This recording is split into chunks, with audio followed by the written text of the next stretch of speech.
नमस्ते। गीता एवं गीता प्रवचन के अध्ययन के 12वें अध्याय में मैं आपका पुनश्च स्वागत करती हूँ।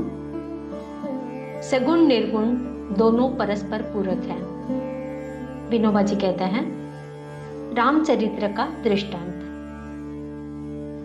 सगुण सुलभ और सुरक्षित है, परंतु सगुण को निर्गुण की आवश्यकता है।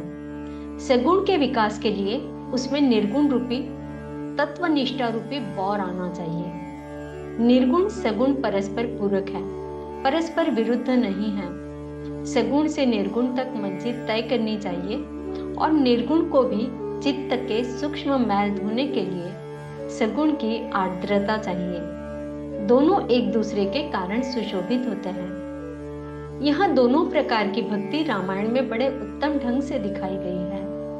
अयोध्या कांड में भक्ति के दोनों प्रकार आए हैं। इन्हीं दो भक्तियों का विस्तार रामायण में है। भरत की भक्ति पहले प्रकार की है और लक्ष्मण की दूसरे प्रकार की। इनके उदाहरण से निर्गुण भक्ति और सगुण भक्ति का स्वरूप समझ में आ जाएगा।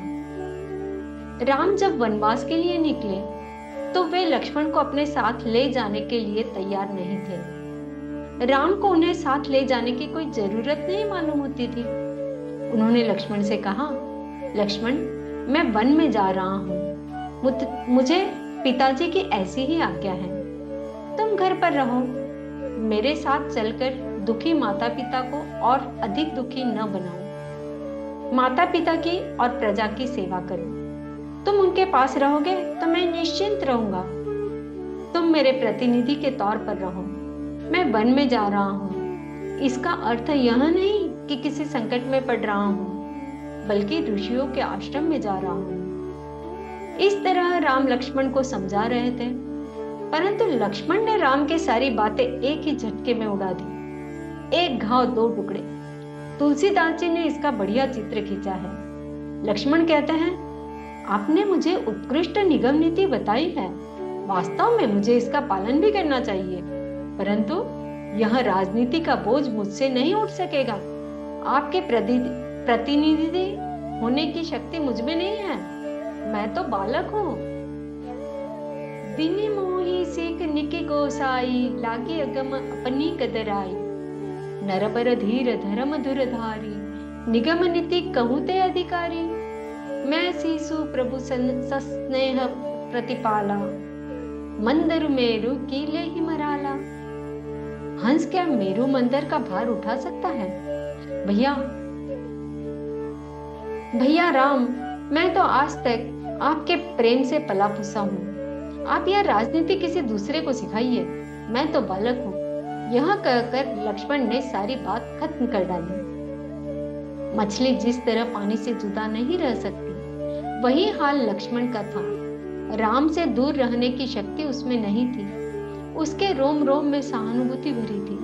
राम सो जाए तब भी वह स्वयं जागते रहता, उनकी सेवा करे, इसी में उसे आनंद मालूम होता था।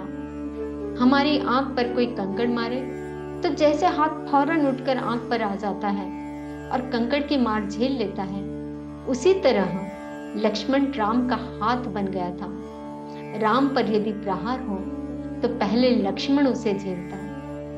तुलसीदास जी ने लक्ष्मण के लिए एक बढ़िया दृष्टांत दिया है। झंडा ऊंचा लहराता रहता है, सब झंडे की ही मान वंदना करते हैं, उसके रंग आकार आदि के गीत गाए जाते हैं, परंतु उस सीधे खड़े झंडे को कौन पूछता है? राम के यश की पताका फहर रही है, उसको डंडे की तरह आधार लक्ष्मण ही था। वह सीधा तना खड़ा था। झंडे का डंडा कभी झुक नहीं सकता। उसी तरह राम के यश को फहराने वाला लक्ष्मण रूपी डंडा कभी झुका नहीं। यश किसका? तो राम का।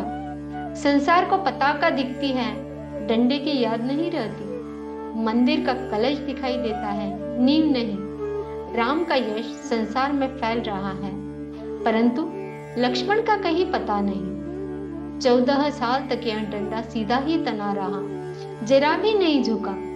खुद पीछे रहकर वह राम का यश फहराता रहा। राम बड़े बड़े दुर्धर काम लक्ष्मण से करवाते। सीता को वन में छोड़ने का काम अंत में लक्ष्मण को ही सौंपा गया। बेचारा लक्ष्मण सीता को पहुंचा आया। लक्ष्मण को कोई स्वतंत्र अस्तित्व ही नहीं रह गया था।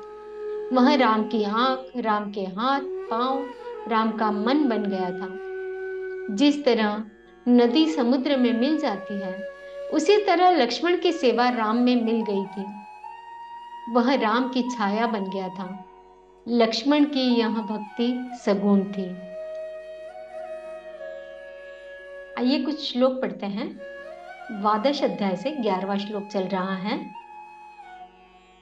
अथैतदप्यशक्तोऽसि कर्तुम् मद्योगमाश्रितम् सर्वकर्मफलत्यागं तत्कुरु यतात्मवान्। यदि मेरी प्राप्ति रूप योग के आश्रित होकर उपर्युक्त साधन को करने में भी तो असमर्थ है, तो मन बुद्धि आदि पर विजय प्राप्त करने वाला होकर सब कर्मों के फल का त्याग कर।